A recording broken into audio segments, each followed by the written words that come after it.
geocentrist, but you've never actually said that. I know you've said that you like Nephilim free, but you never actually stated that you was a geocentrist. So what's your like? Do you really think the universe revolves around the Earth?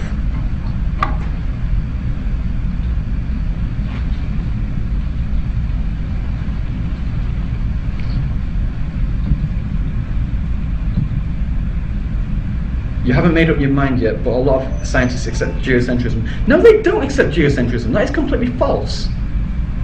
What scientists do say is that there is no center of the universe. So you could say that Earth is the center of the universe. You could say that Mars is the center of the universe. You could say Andromeda is the center of the universe.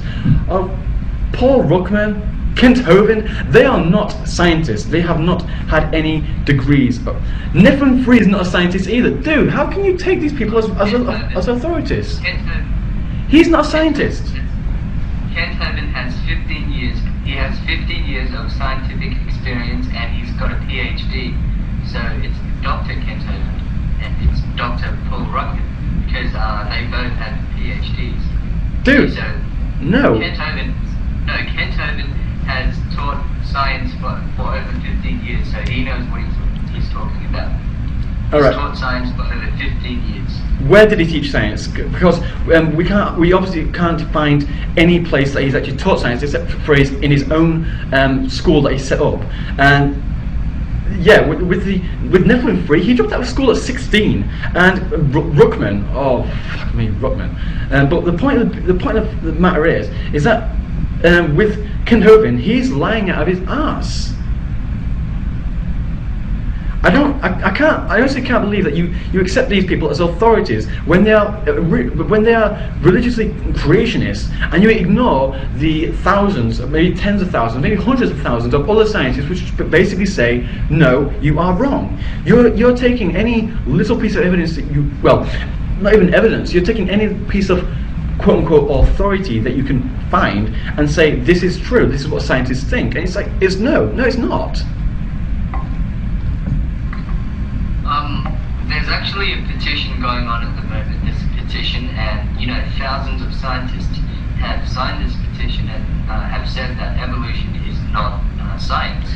So, this isn't just, Kent Hovind or Ruckman. There are thousands of other scientists who think that evolution is just a theory and it's ridiculous. Dude, I think I'm pretty sure you're talking about the descent from Darwinism, and that is completely utter false. Because actually, most of the people that were actually in that list weren't even scientists, and the ones that were scientists signed it.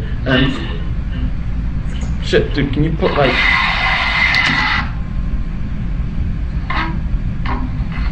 Shit, dude, can you like put earphones in or something? Like seriously. Right, okay, so you talk about the descent from Darwinism, and basically, what was it? A lot of the people that were in that list weren't even scientists. They just maybe worked at colleges or universities. One of them was a fucking janitor, or one of them was a park ranger. The ones that were scientists signed it saying that they are completely open to having it proved to them that evolution is false. The fact of the matter is that it hasn't been proved that it's false yet, and a lot of them who read this and found out that this was being used to promote creationism actively contacted these people saying that they wanted their names taken off it. Okay, there's actually a challenge going on at the moment. It's a challenge by Kent Hovind, and Kent Hovind is offering $250,000 to anyone that can prove evolution. Okay, he's offering $250,000 to anyone that can prove evolution, and so far, no one has been able to prove evolution. Dude, yes, it has. If you're so confident in evolution, then why don't you take his challenge? I mean, if you're so sure that evolution is a fact, then why don't you try and prove it to him? And then if you do prove it to him, he'll give you $250,000. Well, why don't you do that? Personally, I don't think it's Ken Hogan because he's in prison at the moment, and he won't be. He'll be in prison for another 7 years, and so maybe it was his son that put that challenge out. But even if he did put that challenge out, because this is the first time I've actually heard of this, and even if he did put this challenge out, it would be giving out $250,000 all over the place because evolution is a proven fact. The only time that they say that no, you don't get the 250, I think the only time that they'd say no, you don't get the 250,000 because all they'll do is move the goalposts, because they'll try and say, okay, give us a transitional species between ducks and crocodiles, and that's not what evolution says at all. It doesn't even have $250,000 in my opinion, because if he did, he'd probably try and get a lawyer, a good lawyer anyway. And do you actually know about another challenge that's been issued that is actually offering $1 million to anybody that can prove supernatural occurrences? Just any supernatural occurrences, maybe not from Christianity, maybe from Hinduism, maybe from Taoism, maybe from Buddhism, maybe from anything. Yeah. The problem with these kind of challenges is that if you prove something to them, they won't actually accept that kind of proof. I mean, if you know what's his name, James Randi. Do you know James Randi? Yes, I know James Randi. Yeah, James Randi. He's offering $1 million to whoever that can prove him that God exists. Yes. And he's not going to give. I mean, if I come to his house and I prove to him definitively and scientifically that God exists, I doubt that he'd give me $1 million. Okay. So you're saying you could basically prove that God exists. Well, first of all, the challenge is actually just to prove that supernatural occurrences can arise. But you're saying that you can prove God exists. I'm not James Randi, but I would be greatly interested to know how you would prove God existing to him. Just tell me. Well, okay. Imagine a huge metropolitan city. Imagine a huge metropolitan city that perhaps 10 or 20 years from now. So it's a very technologically advanced metropolitan city. Okay, are you with me? Yes, I'm with you. Okay, so this huge metropolitan city, right? It's massive, and let's say, for the sake of argument, that we miniaturize that metropolitan city.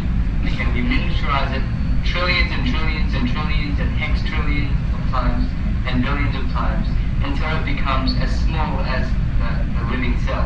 Okay. Okay. And if you compare this miniaturized city to the living cell, even still, the living cell is still way complex. It is so complex because you can't just try and explain how complex it is, because it is so complex.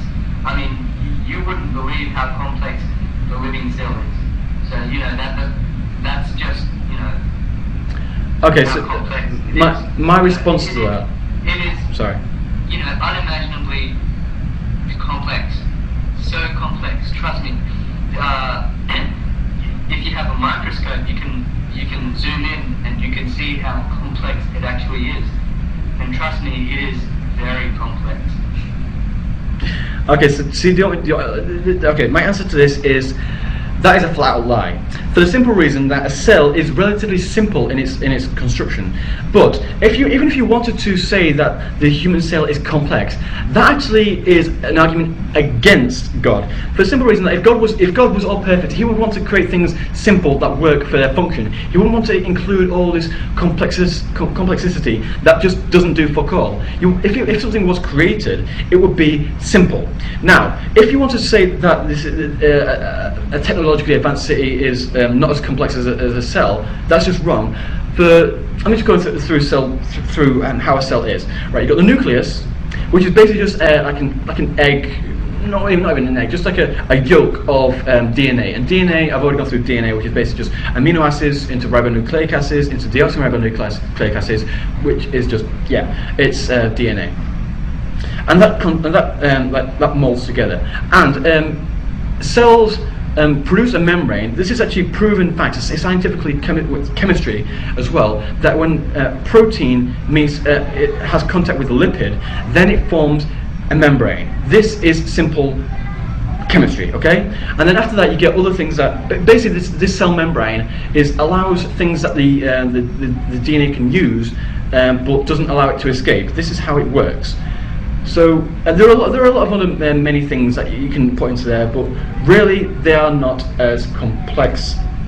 They're not nearly as complex as, say, a mansion. Never mind a city. But I had a feeling that when he was going to do this, he was going to say that a building requires a builder. And again, even if you wanted to do that, you can say a building in its construction can evolve, because as man has evolved technologically, we've gone from caves to holes in the ground to like mounds, and then these things are built and built and built and been added to it. This is how evolution is. Everything evolves, even technologically.